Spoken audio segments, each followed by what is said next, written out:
जय श्री राम। प्रिय मित्रों, श्री रामचरितमानस का उत्तर कांड भी अब समापन की ओर है।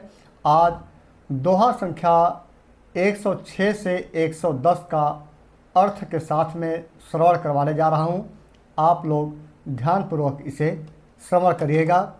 यह उत्तर कांड ज्ञान का भंडार है मित्रों, इसे आप लोग ध्यानपूर्वक श्रवण करिएगा। पहले गुरु का वंदना कर लेते हैं। गुरु ब्रह्मा गुरु विष्णु गुरुर्देवो महेश्वरः गुरु साक्षात् परं ब्रह्म तस्मै श्री गुरुवे नमः। दोहा संख्या 106 की पहली चौपाई।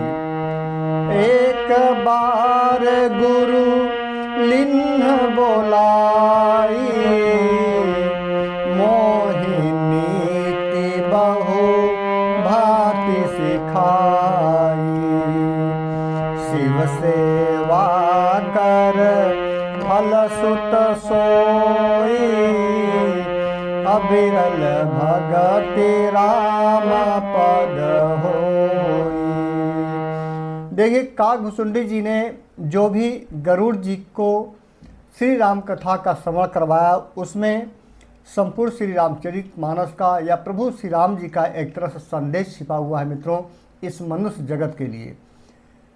काकभुसुंडी जी को एक निमित्त बना करके, गरुड़ जी को एक निमित्त बना करके प्रभु श्री राम जी ने समस्त मनुष्य जगत को यह संदेश दिया है। अब काकभुसुंडी जी ने कहते हैं कि एक बार गुरु जी ने मुझे बुला लिया और बहुत प्रकार से परमार्थ नीति की शिक्षा दी कि हे पुत्र, शिव जी की सेवा का फल यही है कि श्री राम जी के चरणों में प्रगाढ़ भक्ति हो। भक्ति ही मुख्य मार्ग है प्रभु को पाने का कलयुग में। पहले त्रेता युग, द्वापर युग में मैंने कल के वीडियो में, कल के प्रसंग में बताया मित्रों कि सतयुग में जो त्रेता युग में और द्वापर युग में जो विधि थी भगवान को पाने के लिए, वह बहुत कठिन था। तप, यज्ञ, दान बहुत से उसमें कठिन थे, तपस्या थी। तो लेकिन अब कलयुग के लिए बता दिए हैं कि जो भी केवल भगवान का नाम भी स्मरण करेगा, भजन करेगा, उसको जो है कि प्रभु की भक्ति प्राप्त हो जाएगी। राम ही भजहि तात शिव धाता नर पावर कै केतिक बाता जासु चरण यज शिवाय अनुरागी तासु द्रोह सुख चाहसिया भागी।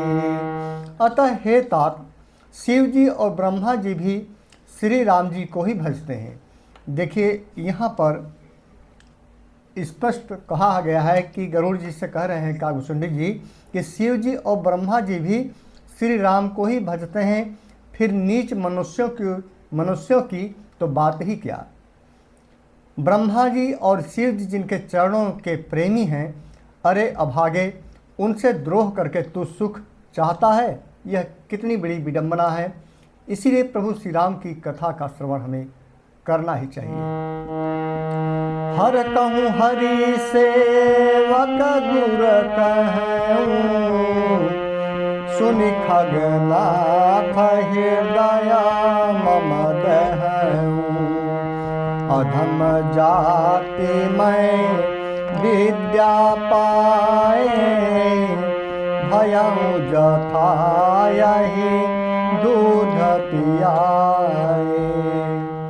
काकभुसुंडी जी कहते हैं कि गुरु जी ने शिव जी को हरि का सेवक कहा है। यह सुनकर हे पक्षीराज, मेरा हृदय जल उठा। नीच जात का मैं विद्या पाकर ऐसा हो गया जैसे दूध पिलाने से सांप हो जाता है। मानि कुटिल कुभाग्य कुजाति गुर कर द्रोह करऊं दिनु राति। अति दयाल गुरु स्वल्प न क्रोधा, पुनि पुनि मोहि सिखाव सुबोधा। आगे कहते हैं कि अभिमानी, कुटिल, दुर्भाग्य और कुजाती मैं दिन रात गुरु जी से द्रोह करता। गुरु जी से अत्यंत दयालु थे। गुरु जी से मैं द्रोह कर रहा था, लेकिन गुरु जी क्या थे? अत्यंत दयालु थे। उनको थोड़ा सा भी क्रोध नहीं आता था। मेरे द्रोह करने पर भी वे बार बार मुझे उत्तम ज्ञान की ही शिक्षा देते हैं। आज की बात उन गुरुओं में नहीं है जो पहले गुरुओं में थी। आज तो छोटी छोटी बातों पर क्रोधित हो जाते हैं। ये आज के गुरु की बात मैं कर रहा हूँ, अब कहने की बात नहीं है। आगे की चौपाई। जेहि ते नीच बड़ाई पावा, सो प्रथम ही हति ताहि न सावा। धूम अनल सम भव सुनु भाई, तहि बुझाव धन पदवी पाई। अर्थात नीच मनुष्य जिससे बड़ाई पाता है वह सबसे पहले उसी को मारकर उसी का नाश कर देता है। आज के कलयुग की बात जो है कि नीच मनुष्य ऐसा होता है, आज के कलयुग में ऐसे नीच मनुष्य होते हैं कि वह सबसे पहले उसी को मारता है जो उसकी बड़ाई करता है, उसी का सबसे पहले नाश करता है। हे भाई सुनिए, आग से उत्पन्न हुआ धुआं मेघ की पदवी पाकर उसी अग्नि को बुझा देता है। उसी तरह से आज का यह मनुष्य है। रजमग परी निरादर रहाई, सब कर पद प्रहार नित सहाई। मरुत उड़ावा प्रथम तहि भराई, पुनि नृप नयन किरीटनि परई। अर्थात धूल रास्ते में निरादर से पड़ी रहती है और सदा सब राह चलने वालों के लातों की मार सहती है, पर जब पवन उसे उड़ाता है, ऊंचा उठाता है, तो सबसे पहले वह उसी पवन को भर देती है और फिर राजाओं के नेत्रों और किरीटों अर्थात मुकुटों पर पड़ती है। सुन खगपति यस समुझि प्रसंगा, बुध नहीं करहि अधम कर संगा। कवि को विद्या वही यस नीति, खलसन कलहन भल नहीं प्रीति। अतः हे पक्षीराज गरुड़ जी सुनिए, ऐसी बात समझकर बुद्धिमान लोग अधम नीच का संग नहीं करते। कवि और पंडित ऐसी नीति कहते हैं कि दुष्ट से न कलह ही अच्छा है और न ही प्रेम ही अच्छा है। देखिए, कलयुग के लिए एक बहुत बड़ी शिक्षा है कि जो दुष्ट प्रकृति के लोग हैं उनसे न दोस्ती अच्छी है और न दुश्मनी अच्छी है। एक सामान्य व्यवहार बना करके हमें चलना चाहिए। यही श्री रामचरितमानस हमें सिखाती है। खल सन कलह न भल नहीं प्रीति, उदासीन नित रही गोसाई। खल परिहरि स्वान की लाई, मैं खल हृदय कपट कुटिलाई। गुरु हित कहई न मोहि सुहाई। अतः हे गोसाई, उससे तो सदा उदासीन ही रहना चाहिए। दुष्टों को कुत्ते की तरह दूर से ही त्याग देना चाहिए। मैं दुष्ट था, हृदय में कपट और कुटिलता भरी थी। इसीलिए यद्यपि गुरु जी हित की बात कहते थे, पर मुझे वह फिर भी सुहाती नहीं थी, अर्थात अच्छी नहीं लगती थी। अब आगे क्या होता है? एक बार हर मंदिर जपत रहूं शिव नाम, एक बार हर मंदिर जपत रहूं शिव नाम, गुरु आयऊं अभिमान ते उठ नहीं किन्ह प्रणाम। देखिए कैसी बड़ी विडंबना है कि एक दिन मैं शिव जी के मंदिर में शिव नाम का जप कर रहा था। उसी समय गुरु जी वहाँ आ गए, पर अभिमान के मारे मैंने उठकर उनको प्रणाम नहीं किया। तो इस दोहा से मित्रों हमें यह सीख मिलती है, श्री रामचरितमानस हमें सिखाता है कि गुरु सर्वोपरि है। चूँकि भगवान भोलेनाथ का, और देखिए काकभूषुंडी जी हालांकि जप कर रहे थे, प्रार्थना कर रहे थे मंदिर में, उसके बावजूद भी गुरु के आने पर उन्हें उठना चाहिए था, ऐसा श्री रामचरितमानस कहता है। गुरु के आने पर उनके सम्मान में जितना भी बन सके पहला सम्मान गुरु का ही है। गुरु गोविंद दो खड़े काके लागो पाए, बलिहारी गुरु आपने गोविंद दियो बताए। सबसे पहले गुरु का स्थान होता है, इसीलिए कोई भी पूजा पाठ करने से पहले गुरु की वंदना की जाती है। सो दयाल नहीं कहूँ कुछ, पुर नरोस लवलेस, अति अघ गुरु अपमान का, सही न सके महेश। देखिए भगवान भी रुष्ट हो जाते हैं जब गुरु का आप सम्मान नहीं करते हैं। तो क्या होता है? अति अघ अपमान, जब अपमान बढ़ जाता है तो सही न सके महेश, तो भगवान भी उसे सहते नहीं, बर्दाश्त नहीं करते, अर्थात दंडित करते हैं। इस दोहे का यह अर्थ है कि गुरु जी दयालु थे, मेरा दोष देखकर भी उन्होंने कुछ नहीं कहा, उनके हृदय में लेश मात्र भी क्रोध नहीं हुआ। पर गुरु का अपमान बहुत बड़ा पाप है, अतः महादेव जी उसे नहीं सह सकते, इसलिए गुरु का सम्मान हमेशा करना चाहिए। मंदिर माझ भाई नभ भानी, मंदिर माझ भाई नभ बानी, रेहत भाग्य आज्ञा अभिमानी, यद्यपि तव गुरु के नहीं क्रोधा, अति कृपाल चित सम्यक बोधा। अर्थात मंदिर में आकाशवाणी हुई कि अरे हत भाग्य मूर्ख अभिमानी, यद्यपि तेरे गुरु को क्रोध नहीं है, वे अत्यंत कृपालु चित्त के हैं और उन्हें पूर्ण तथा यथार्थ ज्ञान है, फिर भी तूने क्या किया? आगे कहते हैं भगवान भोलेनाथ, तदपि साप सठ दहऊं तो ही, नीति विरोध सोहाय न मोही, जो नहीं दंड करऊं खल तोरा, भ्रष्ट होई स्तुति मार्ग मोरा।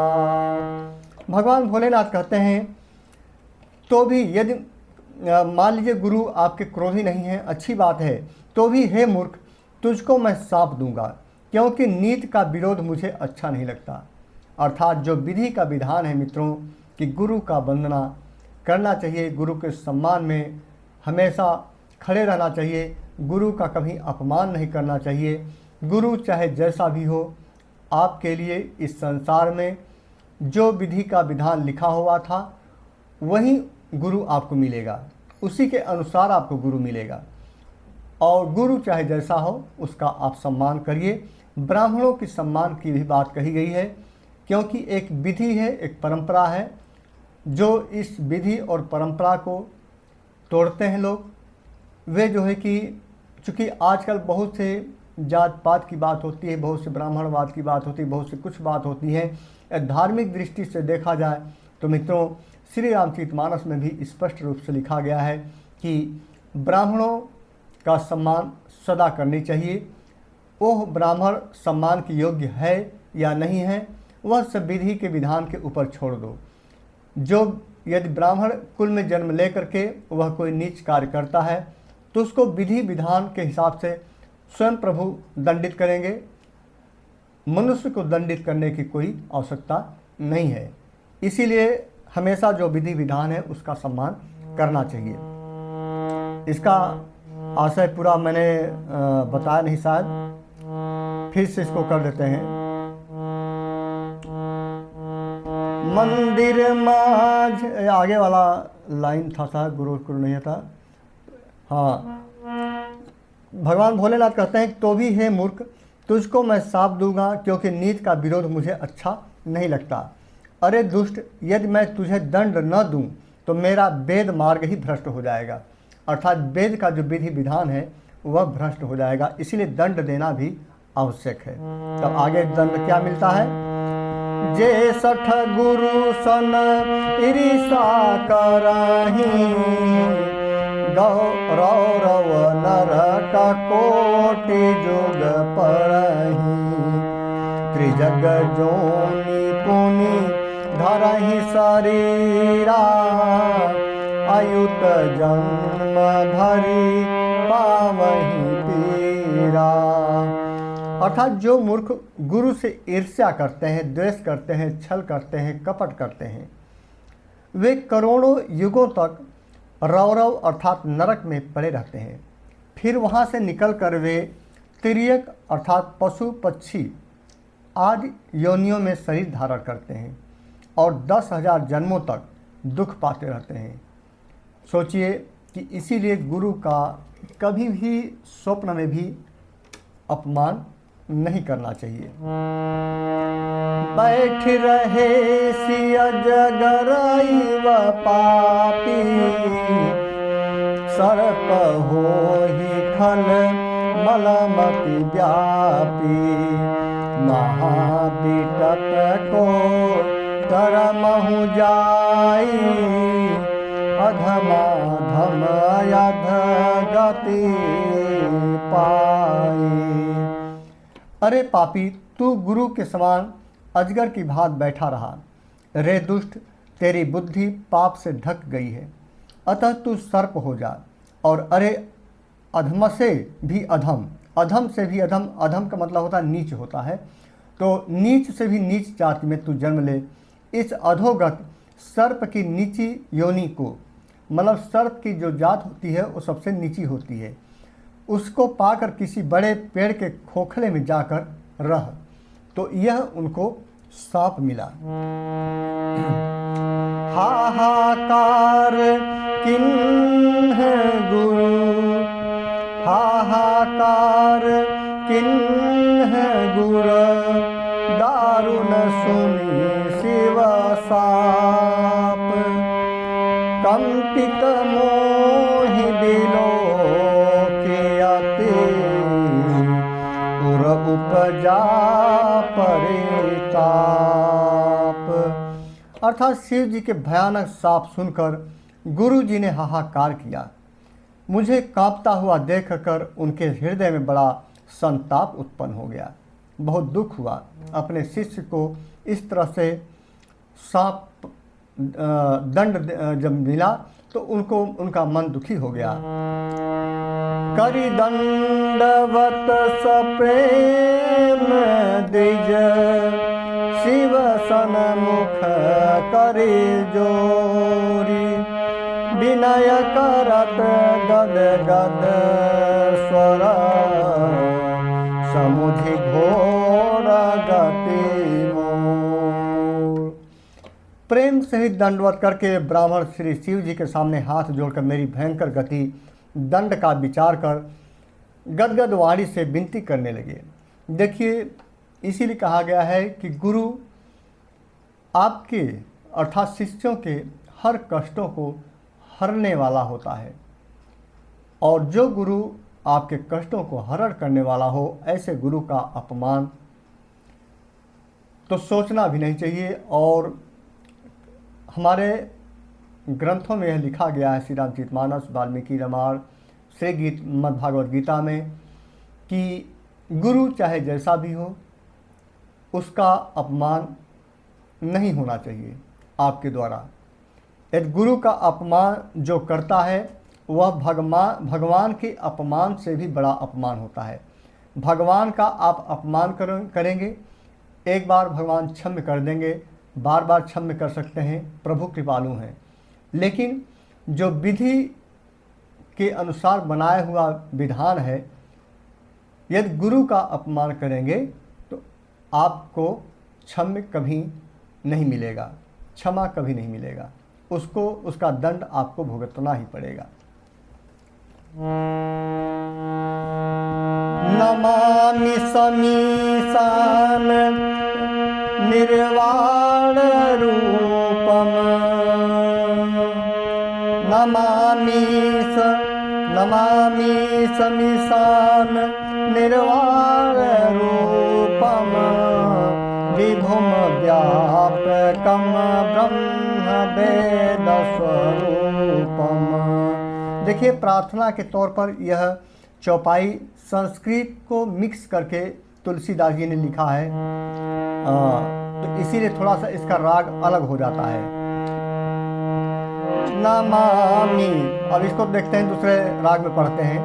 नमामि समीशान निर्वाण रूपम, विभूम व्यापकम ब्रह्म वेद स्वरूपम। इसमें भी नहीं बैठ रहा है, यह थोड़ा अलग तरह से आ गया है। नमामि समीशान निर्वाण रूपम, विभुम व्यापकम ब्रह्म वेद स्वरूपम, निजं निर्गुणं निर्विकल्पं निरीहं, चिदाकाशमाकाशवासं भजेऽहम्। अतः हे मोक्ष स्वरूप, विभु व्यापक ब्रह्म और वेद स्वरूप, ईशान दिशा के ईश्वर तथा सबके स्वामी श्री शिव जी, मैं आपको नमस्कार करता हूँ। निज स्वरूप में स्थित अर्थात माया आदि रहित, माया आदि के गुणों से रहित, भेद रहित, इच्छा रहित, चेतन आकाश रूप एवं आकाश को ही वस्त्र रूप में धारण करने वाले दिगंबर अथवा आकाश को भी आच्छादित करने वाले आपको मैं भजता हूँ। निराकार मोंकार मूलम तुरीयम, गिराव्यान गोतीतमिसं गिरीशं, करालं महाकाल कालं कृपालं, गुणागार संसार पारम नतोऽहम्। अर्थात निराकार ओंकार के मूल, तुरी तीनों गुणों से अतीत, वाणी ज्ञान और इंद्रियों से परे, कैलाशपति विकराल, महाकाल के भी काल, कृपाल, गुणों के धाम, संसार से परे आप परमेश्वर को मैं नमस्कार करता हूँ। तुषाराद्रिसंकाश गौरं गंभीरं, मनोभूत कोटि प्रभासी शरीरम्। तुषाराद्रि संकाश गौरं गभीरं, मनोभूत कोटि प्रभासी शरीरम्। स्फुरन्मौलि कल्लोलिनी चारु गंगा लसाभद लाभ लस भाल बालेन्दु कंठे भुजंगा। अर्थात जो हिमाचल के समान गौरव वर्ण तथा गंभीर है, जिनके शरीर में करोड़ों कामदेवों की ज्योति एवं शोभा है, जिनके सिर पर सुंदर नंदी गंगा जी विराजमान हैं, जिनके ललाट पर द्वितीया का चंद्रमा और गले में सर्प सुशोभित है। चलत कुंडलम भ्रू सुनेत्रम विशालम प्रसन्नाननं नीलकंठम दयालम मृगाधीश चरमांबरम मुंडमालम प्रियं शंकरं सर्वनाथं भजामि। जिनके कानों में कुंडल हिल रहे हैं, सुंदर भ्रुकुटी और विशाल नेत्र हैं, जो प्रसन्न मुख, नीलकंठ और दयालु हैं, सिंह चर्म का वस्त्र धारण किए और मुंडमाला पहने हैं, उन सबके प्यारे और सबके नाथ कल्याण करने वाले श्री शंकर जी को मैं भजता हूँ। प्रचंडम प्रकृष्टम प्रगल्भम परेशम अखंडम अजम भानुकोटि प्रकाशम त्रयः शूल निर्मूलं शूलपाणिं भजेऽहं भवानीपतिं भावगम्यं। प्रचंड अर्थात रुद्र रूप, श्रेष्ठ तपस्वी तेजस्वी परमेश्वर, अखंड अजन्मा करोड़ों सूर्यों के समान प्रकाश वाले, तीनों प्रकार के शूल, दुखों को निर्मूल करने वाले, हाथ में त्रिशूल धारण किए, भाव प्रेम के द्वारा प्राप्त होने वाले भवानी के पति श्री शंकर जी को मैं भजता हूँ। कलातीत कल्याण कल्पांतकारी, कलातीत कल्याण कल्पांतकारी, सदा सज्जनानंददाता पुरारी, चिदानंद संदोह मोहापहारी, प्रसीद प्रसीद प्रभो मन थारी। अर्थात इस श्लोक का अर्थ है मित्रों की कलाओं से परे कल्याण स्वरूप कल्प का अंत प्रलय करने वाले, सज्जनों को सदा आनंद देने वाले, त्रिपुर के शत्रु सच्चिदानंद घन मोह को हरने वाले, मन को मथ डालने वाले, कामदेव के शत्रु, हे प्रभु प्रसन्न होइए। न यावद उमानाथ पादार बिंदम। ये तुलसीदास जी ने इस श्लोक और चौपाई को मिक्स करके लिखा है, एक अलग राग निकल के आता है मित्रों।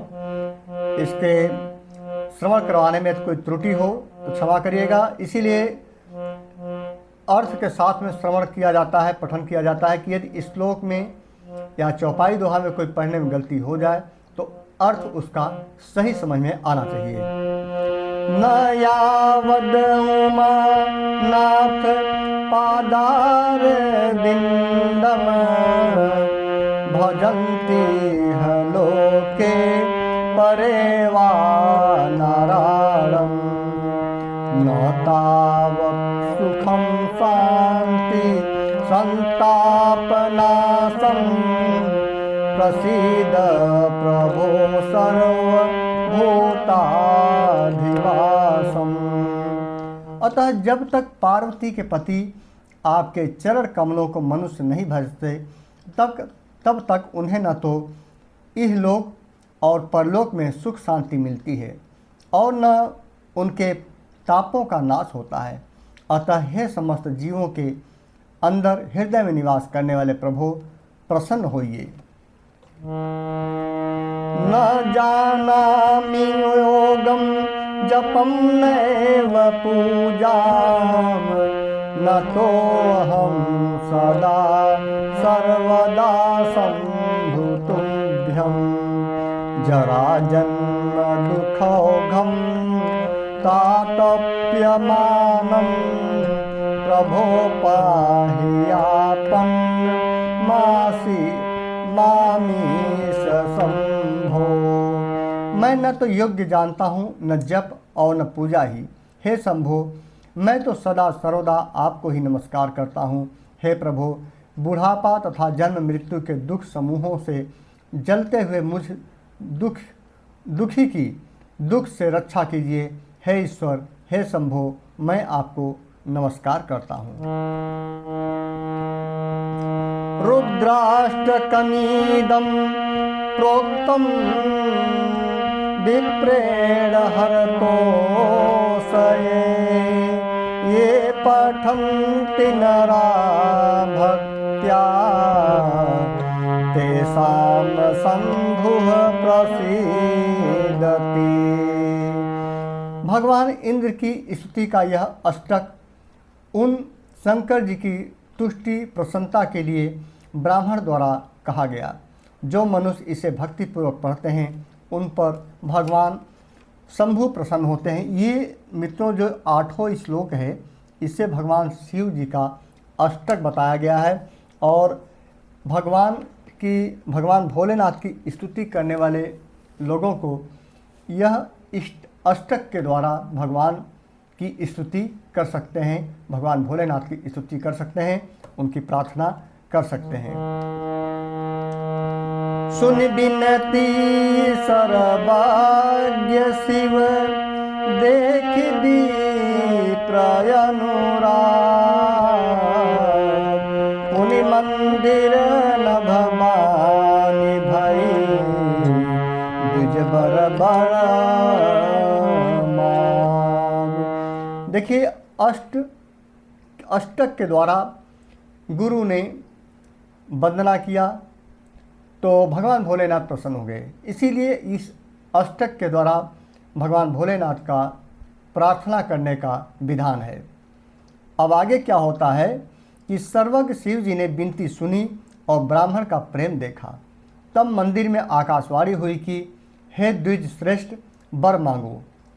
तो एक बार वर मांगने के लिए फिर जो है कि प्रभु ने कह दिया, जो प्रसन्न प्रभु मों पर नाथ दीन पर नेहु निज पद भगति दे प्रभु पुनि दूसरा वर देहु। ब्राह्मण ने कहा, हे प्रभु, यदि आप मुझ पर प्रसन्न हैं और हे नाथ, यदि इस दीन पर आपका स्नेह है तो पहले अपने चरणों की भक्ति देकर फिर दूसरा वर दीजिए। तब माया बस जीव जड़ संतत फिरई भूलान कहीं पर क्रोधन करे प्रभु कृपा सिंधु भगवान। अतः हे प्रभु, यह अज्ञानी जीव आपकी माया के बस होकर निरंतर भूला फिरता रहता है। हे कृपा के समुद्र भगवान, उस पर क्रोध न कीजिए। शंकर दीन दयाल अब यहीं पर हो कृपाल साप अनुग्रह हो नाथ थोरे ही काल। हे दीनों पर दया करने वाले कल्याणकारी शंकर, अब इस पर कृपालु होइए, कृपा कीजिए, जिससे हे नाथ थोड़े ही समय में इस पर साप के बाद अनुग्रह साप की मुक्ति हो जाए। यही कर होई परम कल्याणा सोई करहूँ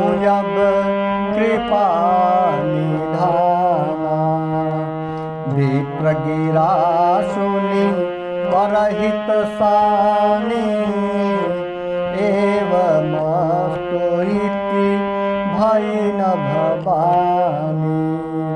अतः हे कृपा निधान, अब वही कीजिए जिससे इसका परम कल्याण हो। दूसरे के हित से सनी हुई ब्राह्मण की वाणी सुनकर फिर आकाशवाणी हुई, एवमस्तु ऐसा ही हो। यद्यपि किन्ह यही दारुण पापा, मैं पुनि दिन ही कोप करी सापा, तदपि तुम्हारी साधुता देखी, करी हूँ यहीं पर कृपा विशेषी। यद्यपि इसने भयानक पाप किया है और मैंने भी इसे क्रोध करके शाप दिया है, तो भी तुम्हारी साधुता देखकर मैं इस पर विशेष कृपा करूँगा। क्षमाशील जे पर उपकारी। देखिए मित्रों, यहाँ पर जो गुरु हैं अपने शिष्य के लिए, जो शिष्य को वरदान जो मिल गया था, जो दंड मिला था, शाप मिला था भगवान भोलेनाथ के द्वारा, उसे जो है कि दूर करने के लिए गुरु कितना प्रयास करते हैं। आगे क्या है? यद्यपि किन्ह यही दारुण पापा, मैं पुनि दिन ही कोपी करी सापा। ये चौपाई हो गई मित्रों, अगला चौपाई पढ़ता हूँ। क्षमाशील जे पर उपकारी, द्विज मोहि प्रिय जथा खरारी, मोर श्राप द्विज व्यर्थ न जाई है, जन्म सहसया वास्या यह पाई। हे द्विज, जो क्षमाशील एवं परोपकारी होते हैं वे मुझे वैसे ही प्रिय हैं जैसे खरारी श्री रामचंद्र जी। हे द्विज, मेरा साप व्यर्थ नहीं जाएगा, यह 1000 जन्म अवश्य पावेगा। जन्मत मरत दुसह दुख होई, यही स्वल्प नहीं व्यापी सोई, कवन जन्म मिटहि नहीं ज्ञाना, सुनहि शूद्र मम वचन प्रवाना। परंतु जन्मने और मरने में जो दुसह दुख होता है, इसको वह दुख जरा भी न व्यापेगा और किसी भी जन्म में इसका ज्ञान नहीं मिटेगा। देखिए क्यों भगवान भोलेनाथ कितना बड़ा ज्ञान देते हैं। हे शूद्र, मेरा प्रमाणिक सत्य वचन सुन। अब इस चौपाई में कहा गया है मित्रों कि भगवान भोलेनाथ ने कालभुसुंडी जी को कितना बड़ा वरदान दिया केवल गुरु के पा करके, कि जन्म मरण तो होगा, चूँकि इनको साप मैं दे चुका हूँ वह टल नहीं सकता, लेकिन जन्म मरण के समय जो दुख होता है, तकलीफ़ होती है, जो परिताप होता है, वह इसको सहन नहीं करना पड़ेगा और सभी जन्मों की स्मृति इसको बनी रहेगी। रघुपति पूरी जन्म तव भयउ, पुनित मम सेवा मन दयउ, पुरी प्रभावय अनुग्रह मोरे, राम भगति उपजिह उर तोरे। प्रथम तो तेरा जन्म श्री रघुनाथ जी के पुरी में हुआ, फिर तूने मेरी सेवा में मन लगाया, पुरी के प्रभाव और मेरी कृपा से तेरे हृदय में राम भक्ति उत्पन्न होगी। सुन मम बचन सत्य अब भाई, हरि तोषण व्रत द्विज सेवकाई, अब जन करहि प्रयपमाना, जान सुसंतायानंत समाना। सीताराम चरण रति मोरे,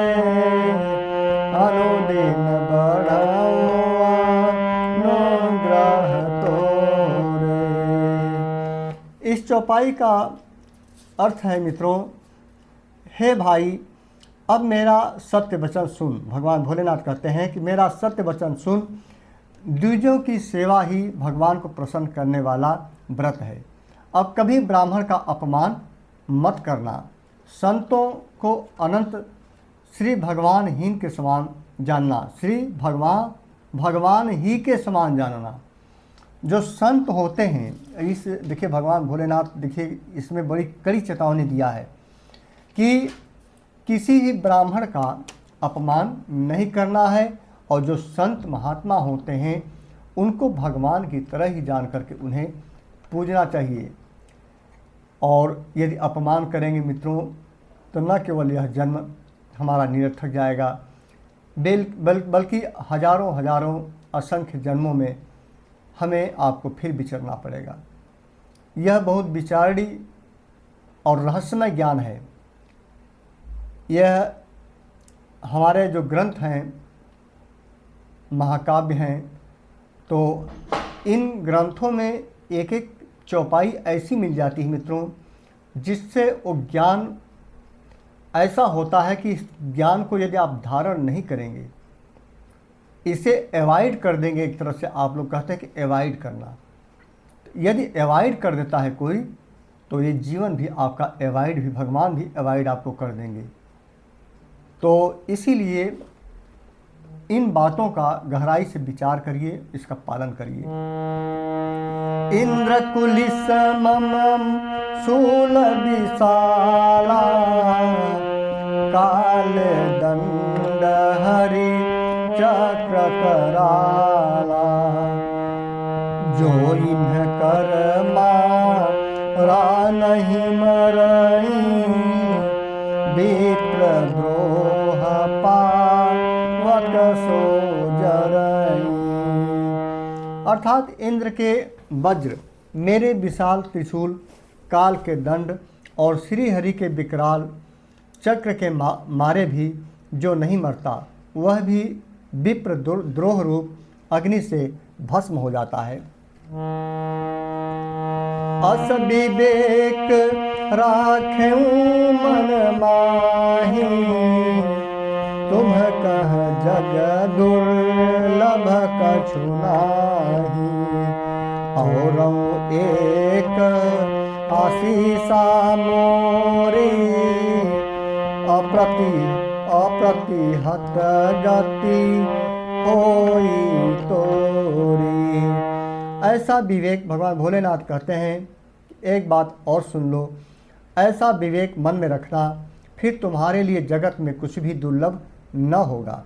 मेरा एक और भी आशीर्वाद है कि तुम्हारी सर्वत्र अबाध गति होगी, अर्थात तुम जहाँ जाना चाहोगे वहाँ बिना रोक टोक के जा सकोगे।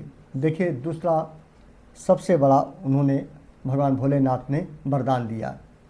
दोहा संख्या 109 का क ख ग घ, चार दोहे हैं इसमें मित्रों। सुनि शिव बचन हरासी, गुर एवं मस्त इति भासी, मोहि प्रबोधि गयऊँ गृह, शंभु चरण उर राखी। आकाशवाणी के द्वारा शिव जी के वचन सुनकर गुरु जी हर्षित होकर ऐसा ही हो यह कहकर मुझे बहुत समझाकर और शिव जी के चरणों को हृदय में रखकर अपने घर गए। प्रेरित काल बिंधि गिरी, जाय भयऊँ मैं का ब्याल, पुनि प्रयास बिनु सोतनु, तजऊँ गए कछु काल। काल की प्रेरणा से मैं विंध्याचल में जाकर सर्प हो गया। फिर कुछ काल बीतने पर बिना ही परिश्रम, बिना कष्ट के मैंने वह शरीर त्याग दिया। जोई तनु धराऊँ तजऊँ पुनि, अनायास हरि जान, जिमिनु तन पट पहिराई, नर परिहराई पुराण। हे परिवाहन, मैं जो भी शरीर धारण करता उसे बिना ही परिश्रम वैसे ही सुखपूर्वक त्याग देता था, जैसा मनुष्य पुराना वस्त्र त्याग देता है और नया वस्त्र पहन लेता है। ये सब चीज़ें देखिए, जन्म और पुनर्जन्म की बातें श्री गीता में भी है मित्रों, और श्री रामचरितमानस में भी है। तो ये दोनों जगह है। तो आप जन्म और पुनर्जन्म की कथा, तो यह सत्य ही है। जो लोग तर्क वितर्क करते हैं अपना समय व्यर्थ करते हैं। शिव राखी श्रुति नीति अरु, मैं नहीं पावा क्लेश। शिव राखी श्रुति नीति अरु, मैं नहीं पावा क्लेश।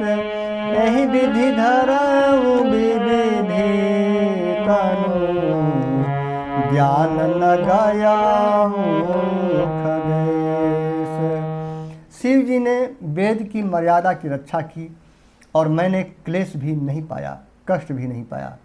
इस प्रकार हे पक्षीराज, मैंने बहुत से शरीर धारण किए पर मेरा ज्ञान कभी नहीं गया। काघुसुंडी जी बता रहे हैं।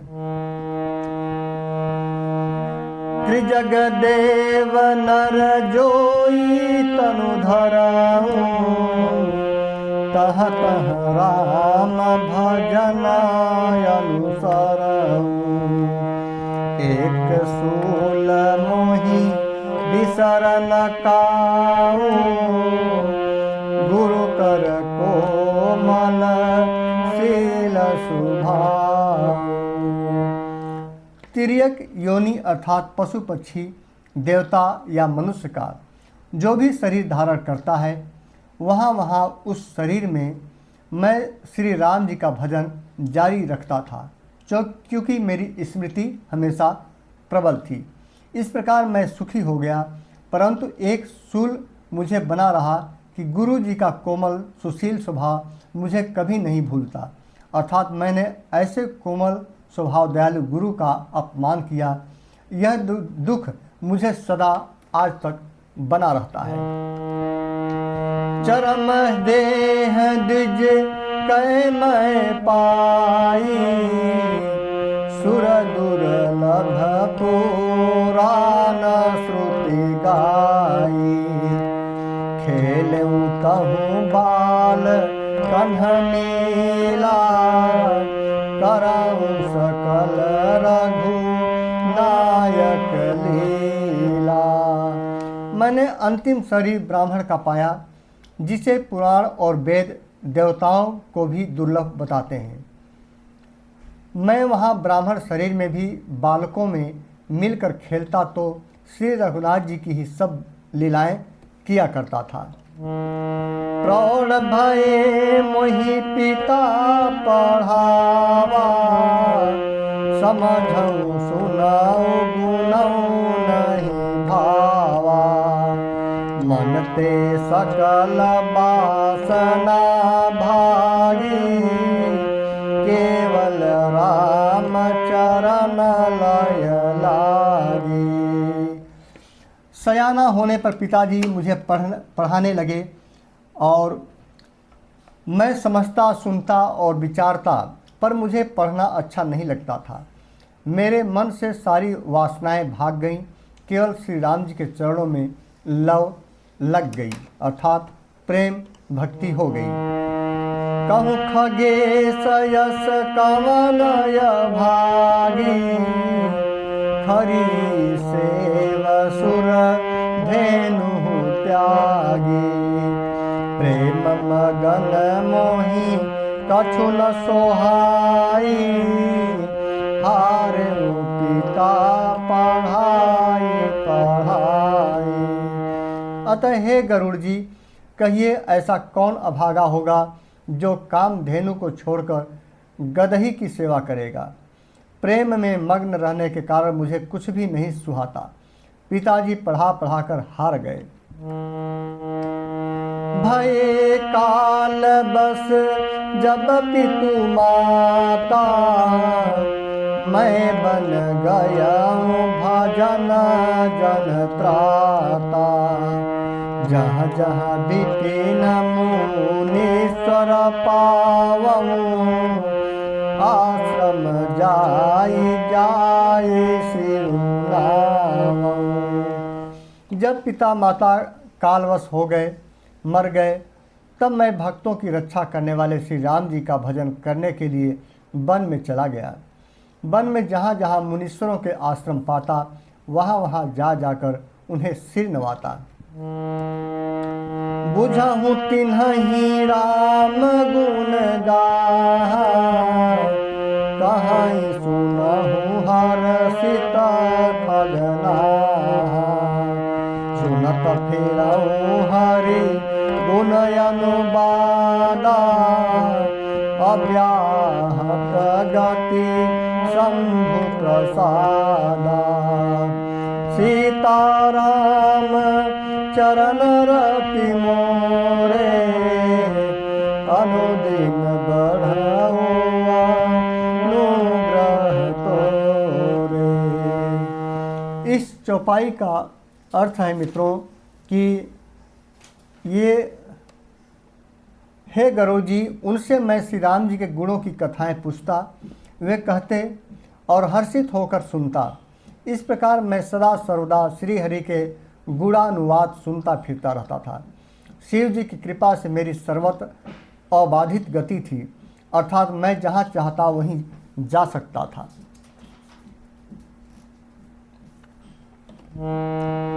छुटि त्रिविध इसिना गाढ़ी, एक लाल सा उरयति बाढ़ी। रामचरण बारिज जब देखऊँ, तब निज जन्म सफल करि लेखऊँ। अर्थात मेरी जो तीनों प्रकार की पुत्र की, धन की और मान की गहरी प्रबल वासनाएं छूट गईं और हृदय में एक यही लालसा अत्यंत बढ़ गई कि जब श्री राम जी के चरण कमलों के दर्शन करूं, तब अपना जन्म सफल हुआ समझूंगा। जहि पूछऊं सोई मुनि अस कहाई, ईश्वर सर्वभूतमय हरि। निर्गुण मत नहीं मोहि सोहाई, सगुण ब्रह्मरति पुरयधिकारी। अर्थात जिनसे मैं पूछता वे ही मुनि ऐसा कहते कि ईश्वर सर्वभूतमय है। यह निर्गुण मत मुझे नहीं सुहाता था। हृदय में सगुण ब्रह्मा पर प्रीत बढ़ रही थी। दोहा 110, इसमें भी क ख ग घ 4 है। इसी 4 दोहा के साथ आज का श्री रामचरितमानस समापन करूंगा। गुरु के बचन सुरति करी, रामचरण मनोलाग। रघुपति जस गावत फिरऊँ, छन छन नवाय अनुराग।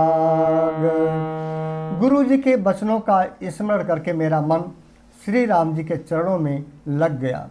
मैं क्षण क्षण नया नया प्रेम प्राप्त करता हुआ श्री रघुनाथ जी का यश गाता फिरता था। मेरु शिखर बट छाया, मुनिलोमस यासीन। देख चरण सिरुनायऊँ, बचन कहऊँ अति दीन। अर्थात सुमेरु पर्वत के शिखर पर बड़ की छाया में लोमस मुनि बैठे थे। उन्हें देखकर मैंने उनके चरणों में सिर नवाया और अत्यंत दीन वचन कहे। क्या कहें? सुनि मम बचन विनीत मृदु, मुनि कृपाल